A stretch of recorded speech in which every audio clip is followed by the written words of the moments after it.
Olha, olha, é a rúbrica do ranço. Ah é? Então mas o que é isso? Não sei. Ninguém sabe. Tens que ouvir para ver.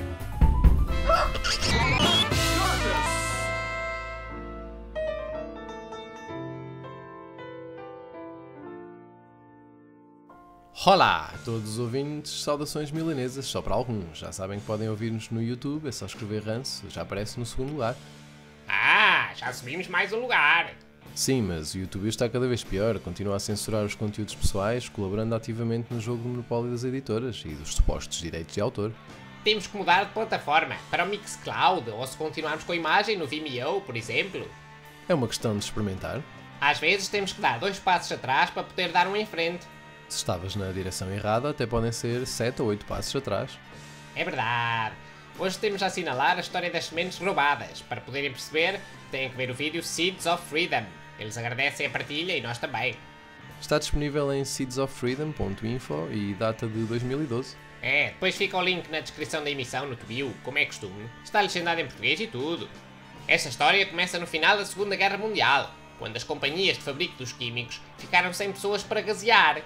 Vai daí e toca a inventar situações em que se pudessem usar químicos.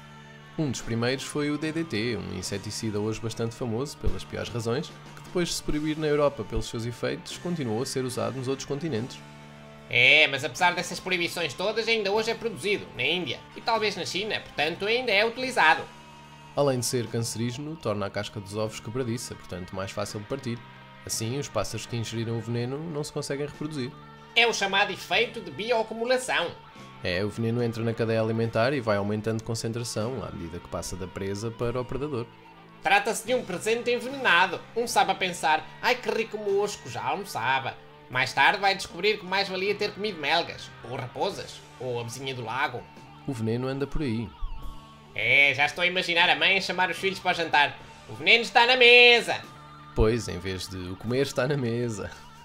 Mas a ameaça continua, porque esses químicos não são biodegradáveis, permanecem no ambiente e vão contaminar outros. Alguns químicos nem são arrastados pela água. Não são hidrossolúveis. Pois foi o que eu disse. Pois, a seguir ao DDT veio um vasto conjunto de químicos sintéticos com os mais variados efeitos, tendo em comum a destruição provocada. Em 2004 havia 750 mil produtos químicos sintéticos a circular no mercado. E devem ter sido todos clinicamente testados. Sim, claro. E sabe-se perfeitamente quais os efeitos nos humanos e no ambiente, a longo prazo e tudo. Está tudo estudado. Resumindo, está tudo bem assim, não podia ser de outra forma. Hoje em dia, essas empresas multinacionais da peste química são donas de um grande império, o que inclui os OGM. OGM significa organismo geneticamente modificado, não é? Para simplificar, vamos chamar-lhes transgénicos. Que são mais uma praga. É só mais uma maneira de vender mais pesticidas? A cultura transgénica até é resistente ao pesticida que a mesma companhia fabrica? Fica tudo em casa? É a estratégia de maximização do lucro fácil, mina tudo. Sim, dá para confirmar neste documentário das sementes, aquilo que já vimos noutros, como O Mundo Segundo a Monsanto. Esse também está disponível no YouTube. Também com legenda em português, isto hoje em dia já não há desculpa para não saber. Antes ainda dava, dizia-se que não se percebia inglês. Há muitos assuntos importantes a debater e esses documentários ajudam-nos a ter uma outra visão. Fica aqui o alerta, esteja atento aos documentários publicitados nesta rubrica. Alerta! Na rubrica rançosa são disponibilizadas informações da mais alta relevância para si e para os seus. Não perca estas emissões, têm garantia de qualidade, pois não contam com o patrocínio dos presidentes. Essa é que é essa! Pois é, mas entretanto a humanidade já perdeu mais de metade das espécies que se cultivavam. Também se calhar algumas cheiravam mal. Mas são todas importantes, tem que haver diversidade para haver resistência e sobrevivência às alterações que vão surgindo. A natureza está sempre em evolução, é tudo muito dinâmico, mas para quem não sabe ver, parece sempre igual. Mas o que tem a ver as sementes com os transgénicos e os pesticidas? Devem estar os nossos ouvintes a perguntar. A resposta é muito fácil. A principal ameaça à diversidade das sementes e a sua utilização milenar vem das multinacionais da indústria química pesticida. É a quimicaria a reinar? As sementes que algumas plantas transgénicas produzem não são viáveis, o que obriga o agricultor a comprá-las todos os anos. É mais uma forma de criar dependência. No fundo, vendem droga. Sendo dependentes, não são livres. É mais um prego no caixão. O caixão da escravidão. E proíbem-nos de guardar as sementes, até o tribunal decide a favor da corporação multinacional. Sim, e depois também há a poluição genética. No documentário deram o exemplo da canola. Pois, o vento arrasta o pólen produzido pelas plantas transgénicas que assim se vão cruzar com as espécies de canola selvagem dos agricultores das vizinhanças. O mais cómico ou trágico é que não é a corporação que é responsabilizada pela fuga e propagação do seu material perigoso. É verdade, esta é a parte que custa mais. Os agricultores vizinhos é que têm que pagar, porque têm plantas e sementes transgénicas e não pagaram para as ter. A patente do transgénico está registada. Quem a quiser terá que pagar. Até parece que há alguma coisa de jeito. É muito bonito isso. Já não bastava terem as patentes do carro elétrico e das baterias eficientes na gaveta, agora também se patenteiam seres vivos. Os juízes dos Estados Unidos devem estar loucos. Ou então ganharam viagens sazonais vitalícias às Caraíbas, com sodomização incluída. Abriu-se a porta quando se patenteou o primeiro ser vivo, há cerca de 20 anos, foi uma bactéria. Isto começa sempre devagar, devagarinho, mas vai moendo e remoendo, e passado uns anos é mais um monstro. Há 6 empresas gigantes nessa área, 3 são europeias e as outras 3 americanas. Deixa-me adivinhar, a Monsanto é uma delas. Pois com certeza. Há muita informação na net sobre a Monsanto, é só procurar. Agora até há uma marcha global contra a Monsanto, chama-se Stop Monsanto. Parece que Lisboa e Porto já aderiram e vão participar. As outras 2 americanas são a Dow e a DuPont. Se calhar isto é francês, não se devia ler DuPont. Como é que os americanos leem DuPont? DuPont. As europeias são a BASF, a Syngenta e a Bayer. Se derem uma olhadela nos sites dessas empresas, encontram muitas imagens bonitas e conceitos como a sustentabilidade, painéis solares e tal. É curioso, vindo dessas empresas. A estratégia é simples, até parece de crianças. Quando dizem que querem curar doenças, estão a provocá-las. Quando dizem que querem acabar com a fome em África, estão a prolongá-la.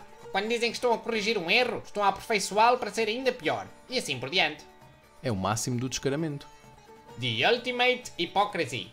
São os charlatães do nosso tempo? Pena a maior parte das pessoas não se aperceber da charlatanice. Estão desligados ou temporariamente inativos? Devem precisar de uma enzima qualquer para iniciar o processo. Parte dos humanos já perdeu a capacidade do pensamento crítico e a maior parte já perdeu a ligação à Terra. Olha, a propósito disso, tenho aqui um pequeno excerto que me parece apropriado para o momento. É sobre as dificuldades dos povos serranos em sobreviver. É de 1989, do professor Castro Caldas. O drama em que se tornou a vida nestes casais resultaria de motivações complexas. Uma das causas, talvez a maior, será devido à degradação crescente das pastagens, mais acentuada quando, no limite da viabilidade para outras espécies, aumentou o recurso ao gado caprino. Outra circunstância decisiva resultou do desencanto em relação às esperanças da revolução do milho americano, que nesta zona, talvez no final do século XVII, subiu da planura à serra. Na serra, com enorme dificuldade, foram construídos os socalcos nos casais, para consolidação das terras e maneio de águas e rega. Pode reconhecer-se a fragilidade das técnicas de instalação adotadas, certamente as únicas possíveis para enfrentar as exigências do milhão.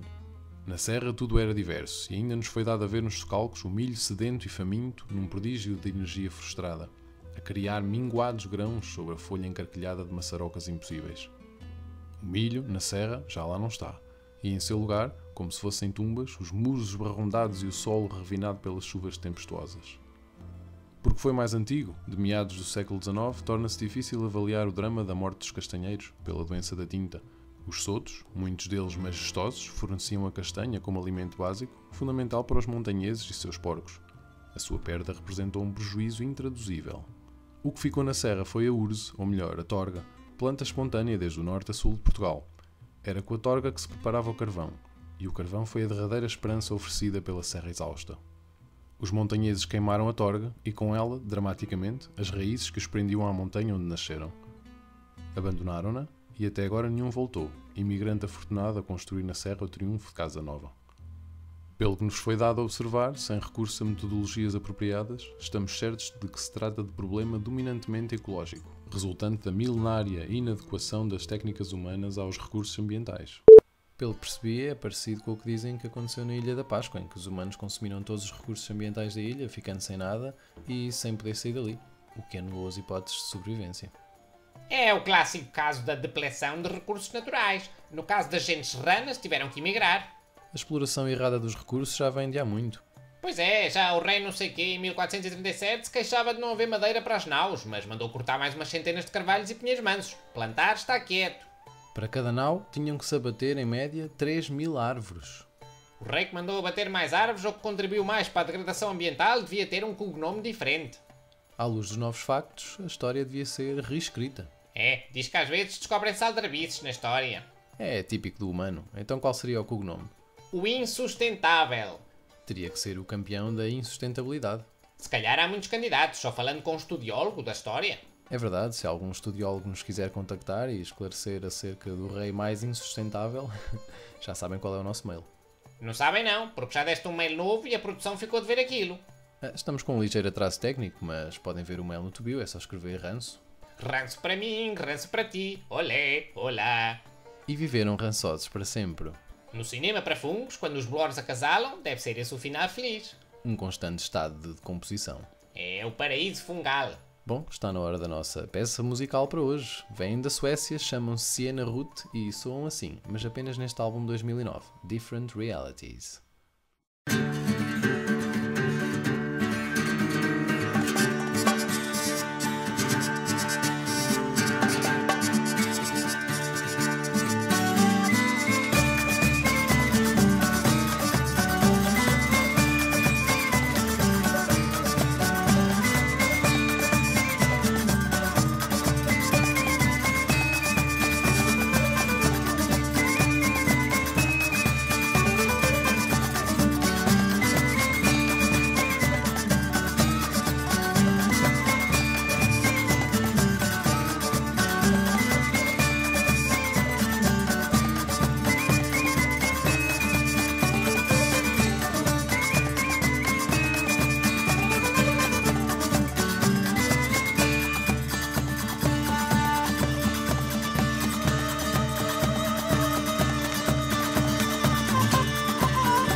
Estivemos escutando Hair Bairav, dos Siena Ruth. Esses parece que também devem ter feito uma viagem à Índia. Se calhar ficaram lá uns tempos para absorver a cultura. Era o que todos deviam fazer, ver outras coisas e absorver, para não pensarem que o mundo acaba no Terreiro do Paço. Para viajar é preciso ter a guita. Vão à boleia, de mochila às costas, ficam em casas particulares que estão habituadas a acolher viajantes. Há muitas hipóteses. É preciso é querer. Querer é poder, já dizia o outro. É verdade, é preciso vontade. Bom, tempo e espaço agora para o sponsor da emissão de hoje. Espaço para o sponsor da emissão de hoje. A dupla de criativos Taranta e Tino, uma mistura explosiva entre o pensamento mais atinado e o atarantado, tem o prazer de apresentar a criação de todos os tipos de anúncios publicitários, especialmente desenhados para entrar e ficar na mente dos humanos, o que garante logo à partida um grande número de vendas para o seu produto. Nem que seja lixo tóxico, toda a gente vai querer. Eficácia comprovada apenas com 20 segundos de audição, visão ou ambos.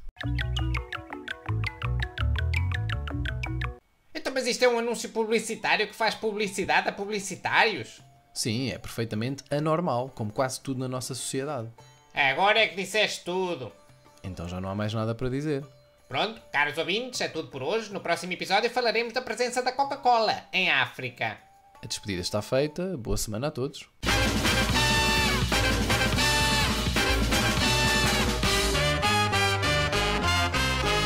Olha, olha, é a rúbrica do ranço. Ah é? Então mas o que é isso? Não sei! Ninguém sabe. Tens que ouvir para ver.